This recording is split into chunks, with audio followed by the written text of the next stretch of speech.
So, Mr. Lucas, I have your notes here, but I wonder if you could tell me in your own words what's brought you here today. Well, towards the end of last year, I had to take some time off work because I was absolutely exhausted.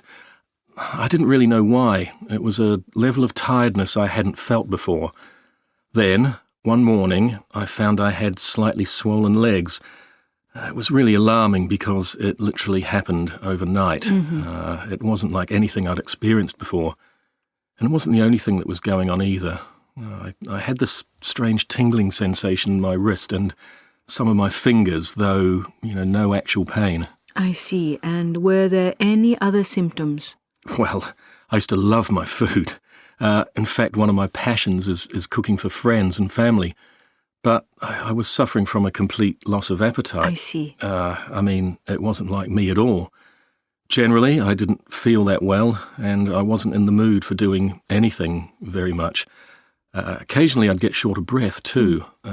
This could happen even when I wasn't doing any exercise or anything.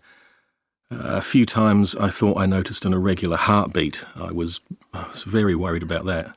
Okay, so when you saw your GP, he wasn't sure what the problem was? No, it was such a strange mixture of symptoms, though he reckoned there might be some problem with my kidneys. He said I needed to go and have some tests at the hospital, and that made me even more anxious, to be honest. Anyway, I had a CT scan and a biopsy to check things out. This showed that I'd got these protein deposits in my kidneys. I can't remember the name, though I was told stuff like that, actually. Right, it's called an amyloid, but don't worry about the medical terms. Okay. Anyway, at this point, you had some other things checked out? Yes. Fortunately, the blood tests I had didn't find the same build-up of protein in the heart. That was a relief, because apparently that's much more difficult to treat. Yes, indeed, that's true. And I understand that it was confirmed that your condition was unrelated to anything else. I was told that sometimes what I've got is a sign of a type of bone cancer, but I was given the all clear as far as that was concerned. Okay. Now, as soon as the diagnosis was made, you were given some detailed advice regarding your diet. Is that right? Yes, I had to reduce my salt intake more or less immediately. I found it a bit hard at first. Having to avoid a lot of recipes that I normally enjoy and having to think carefully about everything I ate and how much. And then, as you know, I had my first session of chemotherapy last month. It wasn't pleasant, but at least it seemed to be reasonably successful. I was told that it wouldn't be enough on its own, though, that I had to take steroids at the same time. It's been a difficult time. I felt really ill after this initial round of treatment, and it was some time before I was back on my feet.